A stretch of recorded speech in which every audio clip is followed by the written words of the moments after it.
Your house is on fire. Your wife just walked out the door. You just got fired from the job that paid your bills. Most men would collapse. They'd look for pity. They'd show the world their wounds and wonder why nobody cares. But a master knows the cold truth. The moment you show your pain, you become prey. Imagine getting the worst news of your life in the middle of a board meeting. A weak man panics. His face turns red. He begs for air. A Machiavellian man. He stands up, fixes his tie, gives a calm excuse, and walks out with his head high. Nobody knows he's bleeding, because if they don't know you're losing, they can't celebrate your defeat. The world is waiting for you to break. It wants to see you beg, sweat, and explain yourself. The second you show the world you are hurting, the vultures start circling. They don't come to help, they come to finish you off. Desperation is the scent of a dying animal, and in this world, there is no middle ground. If you don't look like the hunter, you are the meal. If you're losing right now, and you came here looking for a shoulder to cry on, leave now. Click off the video. This isn't for victims. This isn't for the man who wants to be told it's going to be okay. This is for the man who is ready to stay cold while his life is on fire. Machiavelli didn't care if you were losing. He cared if you looked like a loser. Because a man who can lose everything and still look you in the eye with a stone-cold face, that is the man people fear. Think about it. Your woman walks out the door. Do you chase her? Do you blow up her phone begging for a reason? You get fired in front of the whole office. Do you stammer and make excuses? Do you try to explain why it's not your fault?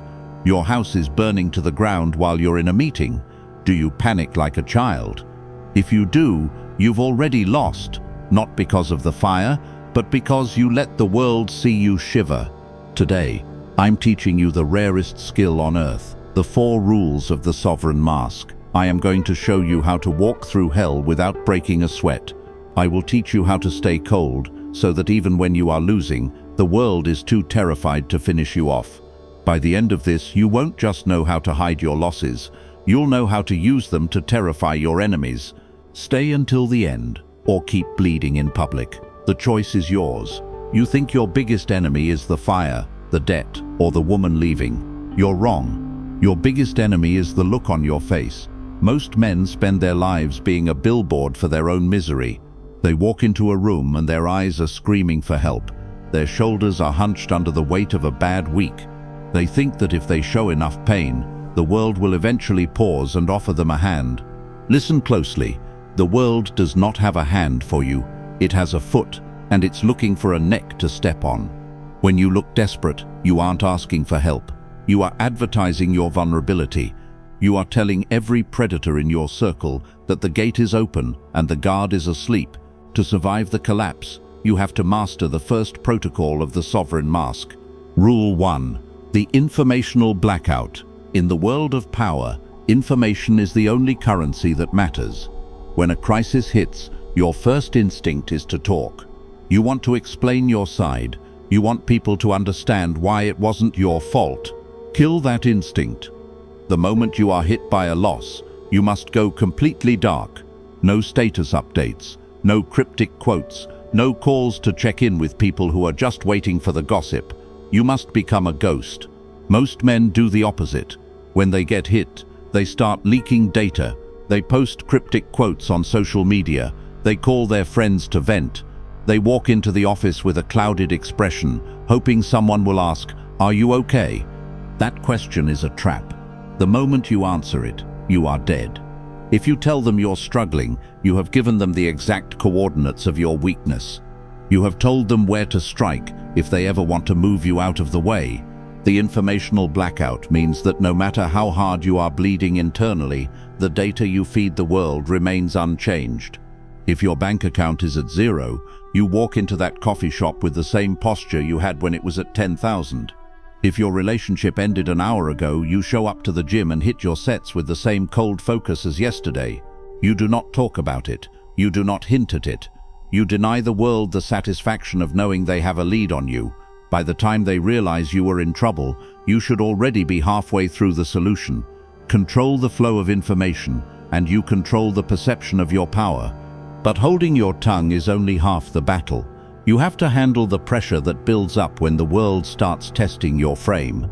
This leads us to a skill so rare it borders on the supernatural. Rule 2. Tactical indifference. This is the ability to look at a catastrophe and treat it like a minor inconvenience. Imagine you're at a dinner and you get a text that your biggest client just walked away. A weak man's phone might as well be a taser. His breath hitches. He looks down. He loses his place in the conversation. Everyone at that table just saw him get hit. Even if they don't know the details, they know he is compromised. Tactical indifference is the art of the shrug. It's the ability to receive a death blow to your ego and not even blink.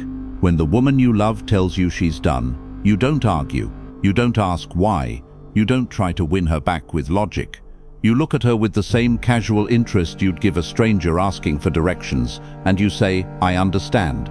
Then you go back to what you were doing. This isn't about being a robot. It's about being a king. It's about signaling that your internal peace is not for sale.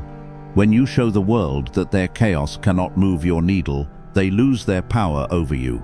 They start to wonder if you're actually losing at all. They start to doubt their own eyes. If you can master these first 2 rules, shutting down the information leak and maintaining a cold indifference to disaster, you have already outpaced 99% of the men on this planet. You have stopped the bleeding. But stopping the bleed is just survival. The next 2 rules are about the counterattack. If you leave now, you'll know how to hide, but you'll never know how to strike back from the shadows. Stay focused. The mask is about to get much heavier. You have the silence. You have the mask. But now, you need the edge. Most men think that if they can just hide their pain, they've won. They haven't. Hiding is just waiting. If you want to dominate the people who are watching you fall, you have to move from passive defense to psychological warfare. This is where we cross the line from just not looking desperate to becoming a shadow that haunts the people who crossed you.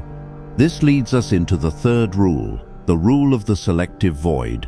In your daily life, when you are hit by a loss, people expect you to be busy fixing it. They expect you to be scrambling. If you lost your job, they expect to see you on LinkedIn every hour. If your woman left, they expect to see you posting gym shots to prove you're moving on. This is a mistake. It's a loud, vibrating signal of effort. And effort, in this context, is just a dressed-up version of desperation. The selective void is about becoming a black hole. When the world expects you to be fighting for your life, you appear completely, unnervingly still. You stop the hustle porn. You stop the revenge body posts. You stop trying to prove you are okay. You become a mystery. You see, when you try to prove you're doing well, you are actually asking for validation.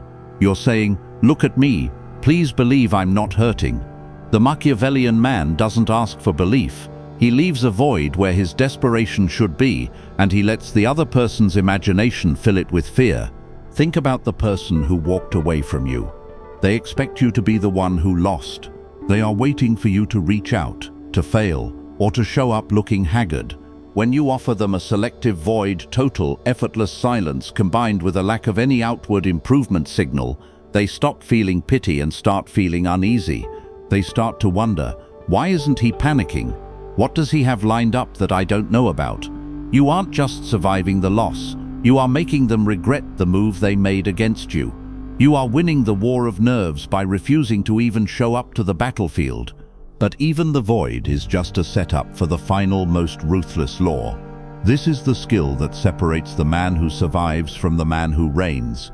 It is the hardest thing you will ever have to do, because it requires you to kill every natural human emotion left in your body. It is the final rule of the sovereign mask, the rule of the smiling executioner.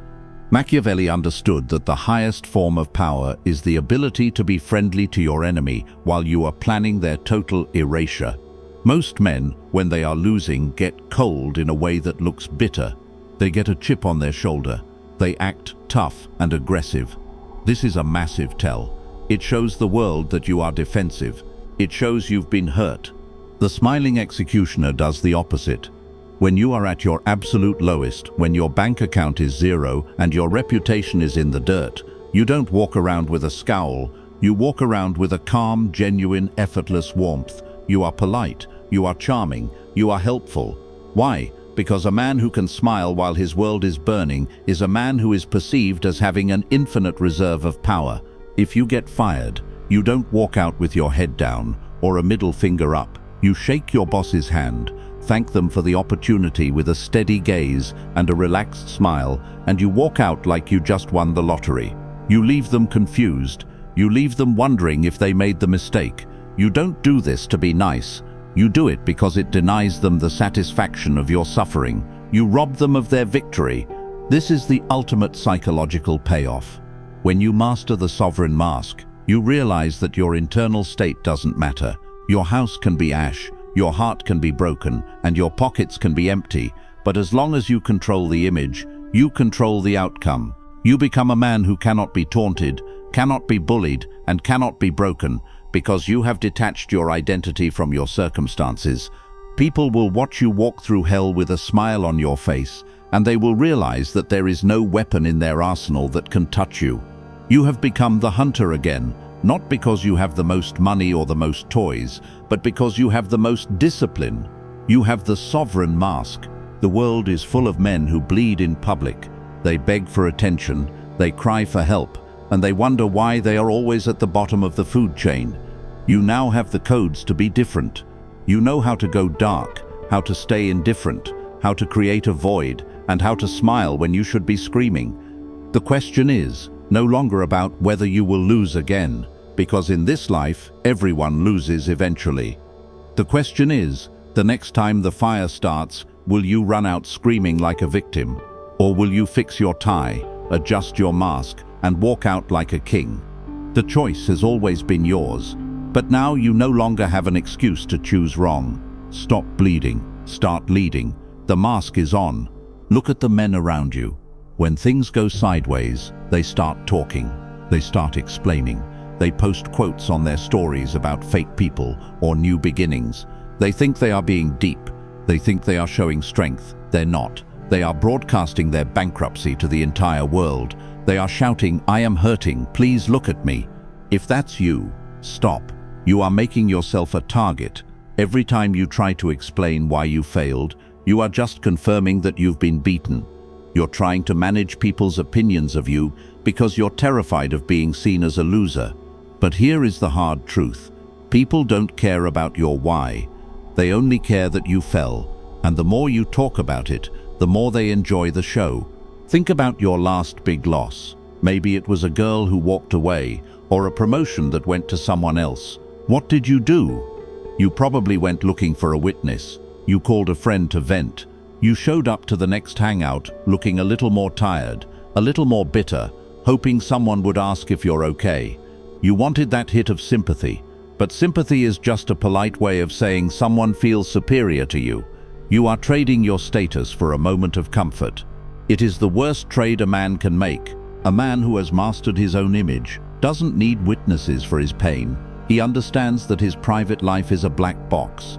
If you lose your house, your car, or your woman, and you show up the next day looking exactly the same, calm, focused, and unbothered, you create a glitch in the social matrix. People can't handle it. They expect you to be small. When you refuse to shrink, they start to panic. They wonder what you have in reserve. They wonder if the loss they witnessed was actually a trap you set for them. This is where you reclaim your power, not by winning, but by refusing to admit you've lost. The world can take your money, it can take your title, it can take your partner, but it cannot take your composure unless you hand it over. The second you lose your cool, the second you send that long text or raise your voice in a meeting, you have surrendered. You have told the world that they have successfully reached your nervous system. You have admitted that they are the ones in control. Stop looking for closure. Closure is for people who need permission to move on. If you're fighting for closure, you're just fighting for one last moment of attention from the person who hurt you. It's a plea for them to validate your pain. It's pathetic. The Machiavellian man doesn't need closure. He needs leverage. And your leverage is your mystery. Let them wonder why you aren't angry. Let them stay up at night trying to figure out how you stayed so cold. Your silence is a far louder statement than any insult you could ever scream. You have to realize that most of the disrespect you face is just a test. People are poking you to see if you'll leak. They want to see if you're a hollow shell or a solid wall. If you react, you're hollow. If you stay still, you're a wall. Think about the last time someone tried to embarrass you in public. They threw a jab, waiting for you to get defensive, waiting for you to explain yourself. If you stammered out a reply, they won. But if you just looked at them with a blank stare, waited 3 seconds, and then continued your previous conversation like they didn't speak, you didn't just win that exchange, you ended their status in that room. The problem is you're too attached to being liked. You'd rather be pitied and liked than feared and respected. You think being real means showing your wounds. In the real world, showing your wounds is just an invitation for the sharks. Look at the predators in any industry, any social circle. They don't have off days in public. They don't have mental health breaks on their social media. They understand that their presence is a product, and that product must always signal unshakable. You need to develop a sovereign distance between what you feel and what you show. When you are at your absolute lowest, when you feel like screaming, when the pressure is so high your chest feels like it's going to explode, that is the exact moment you must be the most polite, the most relaxed, and the most silent. You are not suppressing your emotions. You are putting them in a cage where they can't sabotage your future. The people who are watching you fall are expecting a funeral. Don't give it to them. Give them a mystery. Give them a man who looks like he knows something they don't. When you can lose everything and still walk into a room like you own the building, you aren't just surviving. You are becoming the kind of man that people are afraid to bet against. Because a man who can't be broken by his own life is a man who can never be stopped by yours. The choice is right in front of you. You can keep being the guy who just needs to talk, the guy who wants everyone to know how hard he's working and how much he's suffering. You can keep bleeding in the street and wondering why the vultures are getting closer. Or you can put the mask on. You can go dark. You can become the man who stays ice cold while the world burns down around him. The fire is already here. You're either going to run out screaming, or you're going to walk out through the front door without a single scratch on your pride. Decide now. The world is watching. Stop looking for a fair fight. The world doesn't care that you were blindsided. It doesn't care that the person who left you was the one you gave everything to. Every second you spend wondering why they did it is a second you are spending on your knees. While you're busy being a philosopher of your own pain, the people who hurt you are already moving on.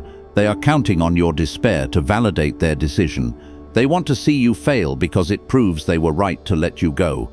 If you want to flip the power, you have to realize that your truth doesn't matter. Only your image does. You could be a mess behind closed doors, but if you walk into the world and look like a man who just gained everything while everyone knows you just lost it all, you create a psychological nightmare for your enemies. They start to doubt their own eyes. They start to wonder if they missed something. This is the only way to win a battle you've already lost on paper. Think about the guy at the office who always has an excuse. He's going through a lot. He's having a rough month. Everyone smiles to his face, but behind his back, they are cutting his legs out. They are taking his responsibilities, his clients, and his future. Why? Because you cannot trust a man who is governed by his circumstances. If you can't handle a personal crisis without it bleeding into your professional life, you are a liability. You are a weak link. The most powerful people on this planet have a switch. They can receive a phone call that their entire bank account has been seized, hang up and walk into a negotiation like nothing happened. They don't do this because they are robots. They do it because they know that the second they show fear, the price goes up. The world charges a weakness tax. The more desperate you look, the more expensive everything becomes. Friends become harder to find, deals become harder to close, and respect becomes impossible to earn. Ask yourself, why are you so desperate for people to know you're struggling? It's because you want to be seen. You want someone to come and save you. But here is the harsh truth.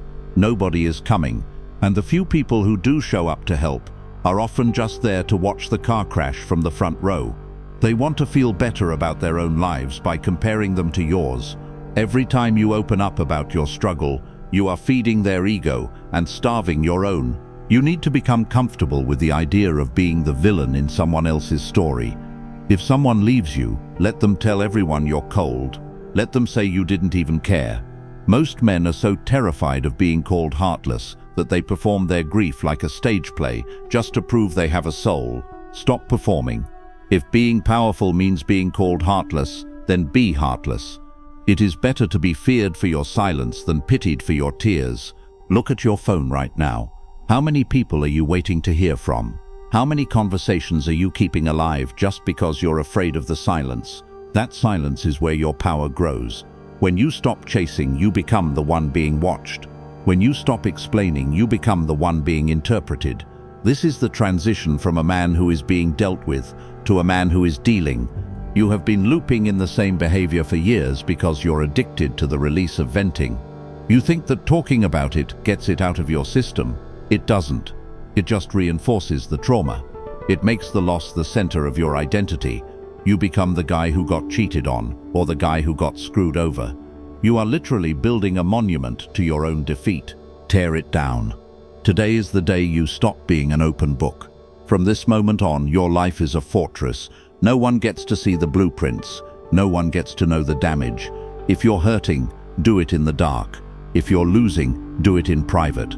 But when you step outside, you wear the mask. You stay cold, you stay calm, and you stay silent. The vultures are waiting for a sign. They are waiting for a twitch in your eye or a crack in your voice. Don't give it to them. Let them circle until they get tired. Let them wonder how a man can be hit that hard and not even blink. When they realize they can't break you, they will stop looking for a meal and start looking for a leader. You've been a victim long enough. The fire is burning, but you aren't the fuel. You're the stone. The flames can't burn you. They can only clean the dirt off your surface. Stand up, fix your tie, and walk out into the world like you've already won. Most men are addicts. They are addicted to the mercy of others. When you hit a wall, your first instinct is to look around and see who is watching, hoping someone will step in and soften the blow. You want a witness to your struggle because you think it makes your failure noble. It isn't. It's a transaction where you sell your last shred of dignity for a hit of pity. And pity is the most toxic substance a man can consume. It rots your ambition and tells your brain that it's okay to stay at the bottom as long as people feel bad for you. Look at your life. Think about the moments you felt the most understood. It was usually when you were at your lowest, crying on a friend's couch or venting in a group chat. You felt a temporary relief. But look at what happened to the respect those people had for you. It evaporated. They started talking to you like a child. They started giving you advice they wouldn't dare give to someone they feared.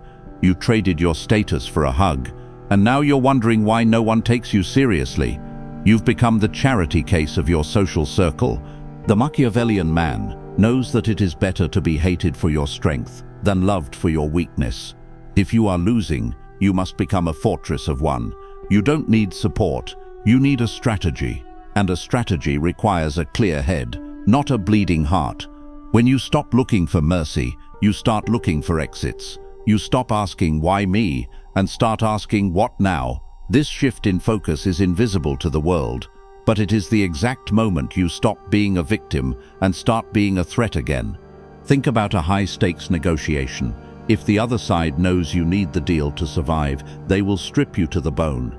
They will change the terms, lower the price, and laugh while you sign. Life works exactly the same way. If the world knows you need that job, that woman, or that approval to feel like a man, it will withhold it until you beg. But when you walk in with the sovereign mask, when you look like you could walk away from everything without a second thought, the power shifts back to you. Suddenly, you are the one setting the price. You've been looping in this cycle because you're afraid of the silence that comes with being cold. You're afraid that if you don't explain yourself, people will think the worst of you. Let them think you're arrogant. Let them think you're delusional. Their opinion is a ghost. It only has power if you believe in it. The only reality that matters is that you are still in control of your own reflection. As long as you don't look desperate, the game isn't over. It's just getting started. Stop checking to see if they've noticed you're doing okay. Stop trying to win the breakup or the layoff by proving how unbothered you are. If you're trying to prove it, you're still bothered. The ultimate mask isn't a performance, it's a total withdrawal of interest. You aren't winning the argument, you've simply left the room. This is the hardest part for most men because it offers no immediate ego hit. There is no applause for staying silent. There is no win in the moment you decide not to text back. But in the long game, that silence becomes your throne. You are being watched, not by people who want to help you, but by people who want to see if your strength was just a costume you wore when times were good. They are waiting for the mask to slip. They are waiting for the moment the pressure gets too high and you finally break down and show them the real you. Don't give them that satisfaction. Show them a man who is made of stone. Show them that even when the floor is falling out from under you, your posture doesn't change and your voice doesn't shake. This is the final test of your character. Anyone can be a leader when the bank account is full and the house is quiet. But can you be a leader when you're the only one who knows the ship is sinking? Can you keep the crew calm while you're secretly planning the escape? If you can do that, you aren't just a man who's good at hiding his losses. You are a man who has mastered the art of psychological sovereignty. You are untouchable because you have decided that no external event is allowed to dictate your internal state. This isn't a game of words, this is a game of will. If you can't master the muscles in your own face, you will never master the people in your life. You have to be willing to sit in the cold, alone, until the mask becomes your real skin. Only then will you be ready for what comes next. Only then will you be capable of the kind of reclamation that makes people's blood run cold. We are moving into the final strike now, the part where we stop talking about defense and start talking about absolute reclamation. If you've made it this far, don't blink. The most dangerous lessons are the ones you've been running from your entire life. The truth most men are too soft to accept is that the world does not care about your intentions, it only respects your results. You can have a heart of gold and a mind full of brilliant plans, but if your face is a map of your insecurities, you will be treated like a footstool. We have spent this time stripping away the layers of your weakness, exposing the desperate need you have for validation, and replacing it with something cold, hard, and functional. By now, you should realize that the sovereign mask isn't a lie, it is a higher form of truth. It is the refusal to let your temporary circumstances define your permanent value. Think about the people who have seen you at your worst, the ones who saw you stumble and immediately changed their tone.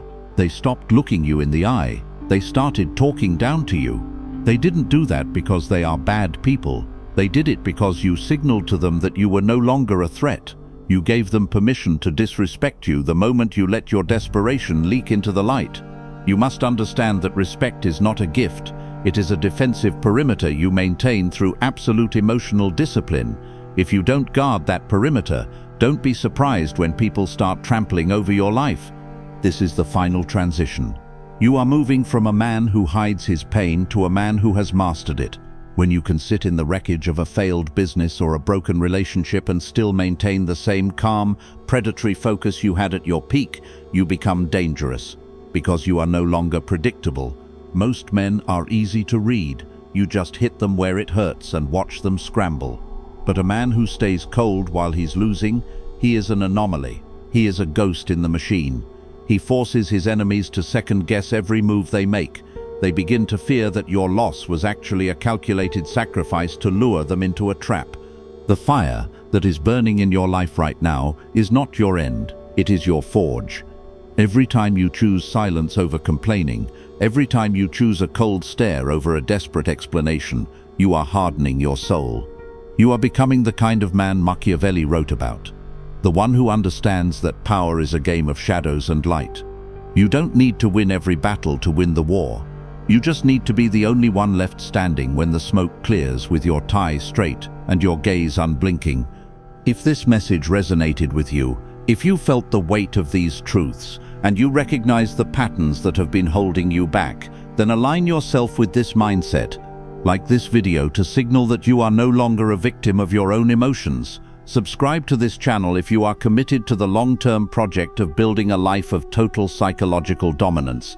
We don't do this for the numbers. We do this to build a brotherhood of men who refuse to be broken by a world that is designed to consume them. For those of you who are ready to stop watching from the sidelines, I am inviting you to join the inner circle.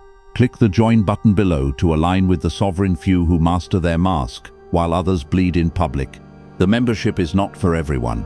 It is for the man who understands that information is the ultimate leverage. Inside, we dive deeper into the tactics that are too raw, too direct, and too dangerous for the public algorithm.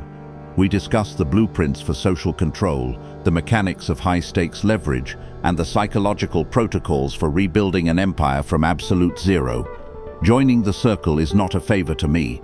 It is a commitment to yourself. It is the difference between staying outside in the cold and stepping into the room where the real decisions are made.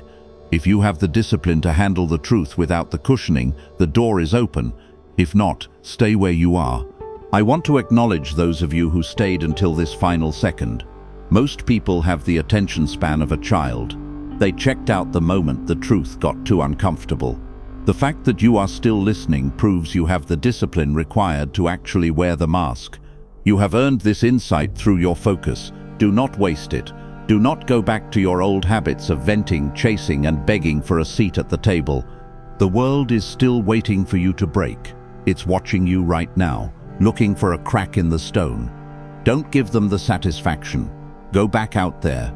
Look the world in the eye. Let your life burn if it has to. Just make sure you're the one holding the match, and never let them see you shiver. The mask is on. Stay cold. I'll see you in the next video.